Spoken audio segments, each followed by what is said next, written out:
Hi, everybody. Welcome back to episode 62 of Talkoffamepod podcast with your host, Kyliemontigney. I'm so excited to have on singer, songwriter, musician, and producer, Jackie Therrien. Thanks so much for coming on, Jackie. Thank you. Of course. So you are a singer, songwriter. What made you want to start doing that and being in this industry? So I started writing music when I was 12 years old, and it was originally just like composing piano pieces, instrumental, no lyrics at all. And I started writing like duet type things. So I was writing for like violin and clarinet and, kind of putting all those together. And then when I was 14, I decided like it would be fun if I added lyrics to my music. So I started doing that, and I didn't take it seriously really at all at first because I was 14 and it was just kind of like super simple stuff that I didn't think I was ever going to do anything with. I had no plans of ever sharing it with anyone. And then I got a YouTube channel and I started posting some things, mostly covers, but I started putting originals on there too. And I think that's when I kind of started to like get a little bit more serious about it. And I started performing my songs like at school talent shows, and I realized like this is something that like I like really love to do. So when I was 15, that's when I recorded my first album, and like from there that's what I've always loved to do. Oh, absolutely. Like I kind of like as you grow up, you never kind of expected like to do what you're doing. It's always kind of coming out of nowhere. That's kind of how it happened for me. But did you always kind of know you would probably be like a singer songwriter where you are, or you just kind of thought, oh, it's probably just gonna be a little something I like doing? Yeah. Absolutely. So like, as I was doing quarantine, I was like, I just remember this, like, since everyone was at home and doing nothing, I was like, I'm bored, I'm at 9, I just go ask my parents a couple of questions and see who knows me better. Like, I just ask them, he must mind busy, and I just remember ask them questions and see who knew me better. And like, now, like 2 years later, I'm like, how am I supposed to put that questions into these product? But and so you recently came out with an EP called Night Music. What inspired you to write that? So I actually had no plans of writing an album or an EP anytime soon. Like when I was writing this, I was just kind of writing a ton of music. And like I knew that eventually I was going to try to put an album together, but I was like, I don't want to do that for a while because I wasn't like super happy with like the things that I was writing. And I like Dreaming, my second album, I feel like was very like pop music type stuff. And I had just started recording my own music. So it was a lot of like experimenting with that kind of stuff and like different DAWs. And I kind of felt like that wasn't my sound exactly. Like it was fun to experiment with it at the time, but then I was like, like this doesn't really feel like me. So I didn't know like what I should be writing and what I wanted to write. And then I wrote a ton of music, and I was like, I just want to do like a little EP because I don't know, like you release a ton of music and it's hard for people to like really focus on like, 13 or 15 different songs. So it's like, I'll just do a smaller group of these songs that I like think go together. And I don't know, I feel like I've kind of found my sound through doing that. Yeah, that's awesome. So out of all the songs you kind of wrote on an EP, what kind of song like meant the most to you about the songs on the EP? That's so hard because I love all of them. They all mean a lot to me. Yeah, it's always very difficult to figure out what song you like the most. Yeah, I know. Everyone always asks me, which one is your favorite? Which one means the most to you? It's so hard to answer. Probably April, just because that was like, out of all the songs, that was the first one that I wrote that I feel like I like wrote it and I was like, okay, I think this is what I want to do. Like, I think this is the kind of music that I want to be writing. And it kind of spiraled into what the EP is, but they all mean so much to me. I don't know. Yeah, everyone asks me the same question. They'd be like, who's the favorite person I interviewed? I'm like, well, I can't really answer that though. It's too much. It's too much for me to handle. I can't. Yeah. But then, like, when you're usually writing a song, do you usually focus on the lyrics first or the music? That kind of depends. I go back and forth. Sometimes I come up with like a really cool chord progression that I like, but I have no lyrics.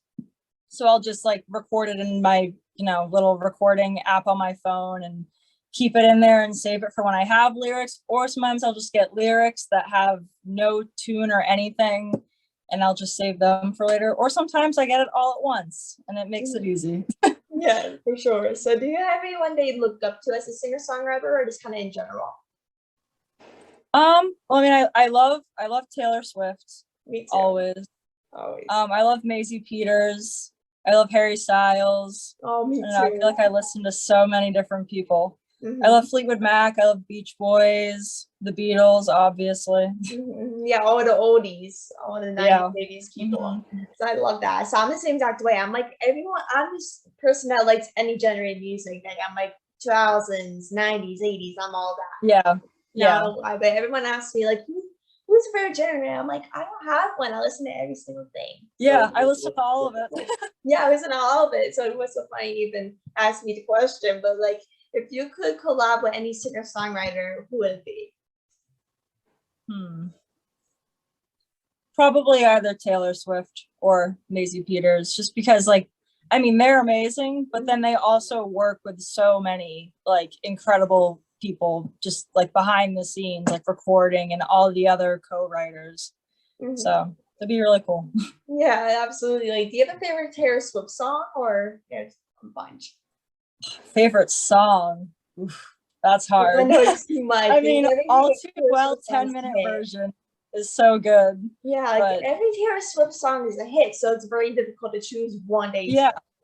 And they're all so different because she writes in so many different genres that it depends on my mood. Yeah, right. Like that's how I am. Like she first started out as a country singer. Now she's basically a pop singer, and she basically makes songs about every single thing. I'm like, how can like she do this? How can she write about every single thing going on in her life? And she mostly makes like breakup songs and like all relationship songs, which I can totally relate to, depending. Yep. Basically, so since quarantine started back in 2020, how much do you think has changed in terms of songwriting since the pandemic started? I mean, for me personally, I feel like I've had a lot more time because like before I was, constantly in school, busy all the time, which I know it's getting busier again. I feel like we're back to kind of how we were before the pandemic, but like once we got out of school and everything shut down, I was like, I have all this time to literally just sit around my house and make music. And that's time that like I never had before. Like I feel like I was always pushing it off and like, oh, I should do my homework first, or I have work tonight. But now like I've had all this free time to just write. Yeah, like once like the quarantine hit, like everyone's like, yeah, school's off. I get to do nothing. I get to watch television, be on my phone 24 hours a day. That's awesome. Like school, like that's what I thought. I'm like, oh, cool. Like I get to do nothing all day.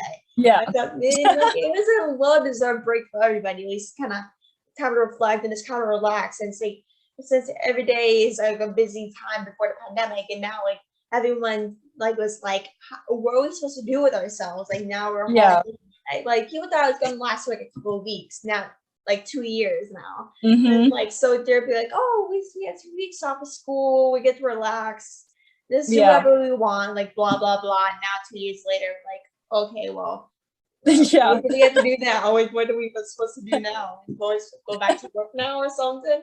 Like what are we supposed to do? And so the final question for the interview is, what's some advice to our younger generations that like become a singer-songwriter one day? Honestly, just don't give up. I know everyone says that, but like you have to keep going, because when I was, 12, 13, 14 years old, I didn't think anyone would ever even want to listen to my music. I didn't plan on sharing it with anyone. I didn't think in a million years I would ever get to release anything. And now I'm here with, 2 albums, an EP out. I get to talk to people on podcasts. I'm getting my music played on radio stations. Like you have to keep going, because it will happen. Something will happen if you keep going. Yeah, for sure. once you feel like once you're first starting out, like you really don't have any confidence in what you're doing. You're like, oh, Yeah. let's give this a shot. Like it's probably just gonna be like a 1-day thing. I just try it, do a little hobby. That's kind of why I died about doing podcasts. I was not confident in what I was doing. I had no idea. I thought this was gonna be the easiest thing ever. And like I was like, oh, it's gonna be fun. This is gonna be really easy for me to do. Like I can do nothing. I just get to be on Zoom calls all day, do nothing, and talk.